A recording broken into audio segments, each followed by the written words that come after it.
কেউ যখন কাউকে কষ্ট দিয়ে কান্না করায় তখন ফেরেশতাকে আল্লাহ জিজ্ঞেস করে, ও ফেরেশতা, আমার বান্দাকে কাঁদালো কে? আমার বান্দার চোখে পানি আনলো কে?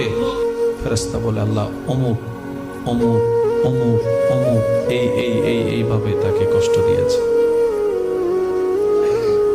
আল্লাহ তাআলা বলে, ফেরেশতা তোমরা সাক্ষী থাকিও, আমার এই বান্দার চোখ থেকে ঝরা প্রত্যেকটা পানির আমি বদলা হাসরের ময়দানে হিসাব নিব।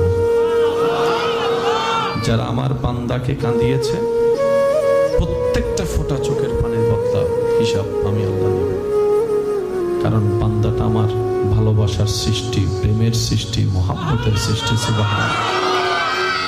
আমি আল্লাহ সমস্ত সৃষ্টিকে আদেশ দিয়ে বানিয়েছি, আশরাফুল মখলুকাতকে মহাব্বত দিয়ে বানিয়েছি।